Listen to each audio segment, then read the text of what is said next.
how do we make the change?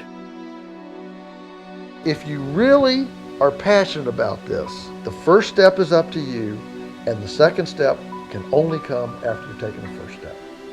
Today's radicals are tomorrow's conservatives. We've come here because this is probably the best farm in the world. This place is what needs to be the new normal. This farm was the armpit of the community. It was the most abused, worn out, gullied rock pile. The pastures were very, very thin, and there were huge washed out gullies in the back. We called it the Badlands. It had been raped for 200 years. This is just amazing. It's like a jungle. It's such a breathtaking scene of activity. And this has been grazed about 5 times this year. How do we use the natural proclivity of an animal to do work instead of machinery and petroleum? The principle here is strategic disturbance is the key to environmental innovation.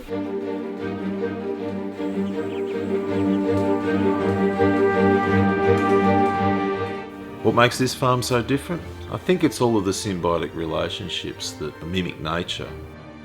You've got cows that are eating grass, you've got chickens that follow them and scratch through their manure eating bugs, then you've got turkeys following them eating bugs.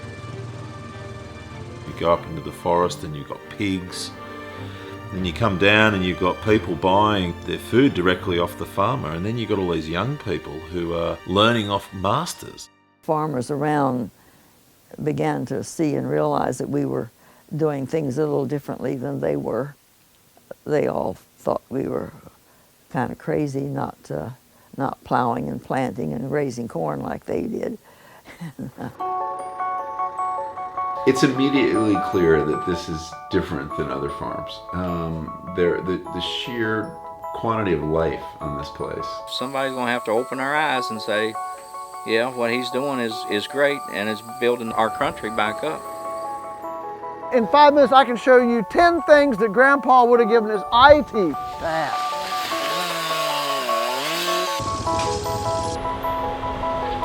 We are not anti-technology. What we like is technology that allows us to better biomimic the patterns. Dad just looked me in the eye and said, I just want to know, you really want this place for your life? I said, yes. And he said, I will never even think about selling this place again. You'll never hear it again. He never did. You've got your blood family, but you can also have this incredible support group family that can be people you work with or people that support you, and that family can be huge. The way we figure it, the new frontier for us has been the people. Managing the people that are coming to see, handling the people that want to get involved, the interns, the apprentices, people grouping themselves based on belief. I think it's important to be involved in the entire circle from when you have them as chicks to the very end, because I can ensure that they have the highest quality of life throughout the entire process. Farming tends to be kind of viewed as a man's world, but in reality it's men and women working together to make it happen. I'm convinced that there are a lot of people who, if they really thought they could, would do this. If you don't have the character to do what it takes to get it done, then you need to just go get a factory job and show up when the boss says to show up and leave when the boss tells you to leave. My mom's an incredible person and just has constantly been the one picking up the pieces. Boy, the future. Whew. We don't know where we're going to be in 10 years. We don't know where we're going to be in 5 years. We just know that we're going to have to keep a good, supportive team behind us, around us, in front of us at all times, and see where it goes. I don't know what our kids are going to do yet. Right now they're just, killing bad guys and slaying dragons and things like that. But I hope, just like I caught that desire from my parents, I hope that at least one of them will catch that desire from me. people across the world are copying what's going on here, and this farm is breeding a whole new kind of entrepreneur. I like to call it living food. I grow it all the way through, I harvest it. It's hard to change people, but when you get good food in their mouth, they want to change themselves.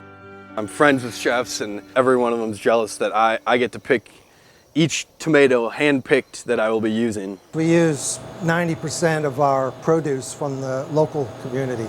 We change the menu at least every week, and it's based on the product coming in. It's healthy. You don't have to go on a diet when you eat delicious food. You know, sometimes people say, oh, a diet means bad tasting food. For me, it's a diet is a lifestyle, just as my job is a lifestyle, and we eat really healthy and it's delicious. There's no better food.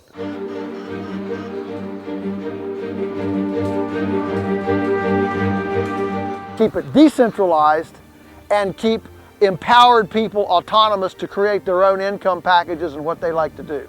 Joel has always been kind of an out-of-the-box thinker. If the Lord wants you to do this, He'll bring customers to you.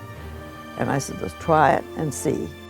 I oversee the buying clubs. That's kind of been my baby. I took it over from Uncle Art when it was about 30 people, and it was a perfect job for a new mom. It's grown to being from about 30 families to a little over 5,000 families. The food movement is, you know, about a lot more than food. It's really about community, and food has always been a way for forging community.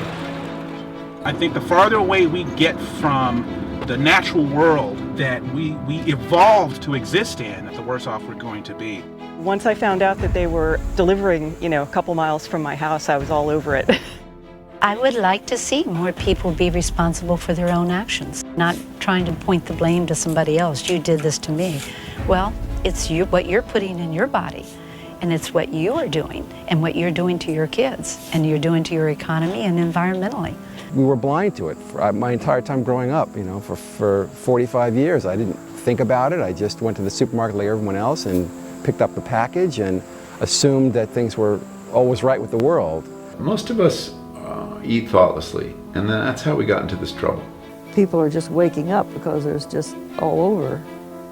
People are finding out about what's happening to our food system. And the more they learn, the more they seek out different kinds of foods, and they eventually find their way to a farmer like Joel. And then you start feeling better, which makes you have more energy for your family and to do more things, and you can't afford not to do it. The idea that we could take beautiful food off the land and heal it at the same time, that's a very hopeful lesson, because it's bigger than food or farming. It suggests that as long as the sun shines, there is a free lunch, and that you can capture that energy and run it through a system and not diminish the world. What we've seen here is the future face of our food system, how we grow it, buy it and eat it, and it really could be the thing that saves us. This repopulating the land with farmers who build community is extremely gratifying. You need people on these farms to run them and do them successful. And I think Joel's way is going to be the future. You get the symbiosis of all those nests being in proximity. Now you've got a bunch of songbirds that are really singing some hallelujahs, and that's exciting.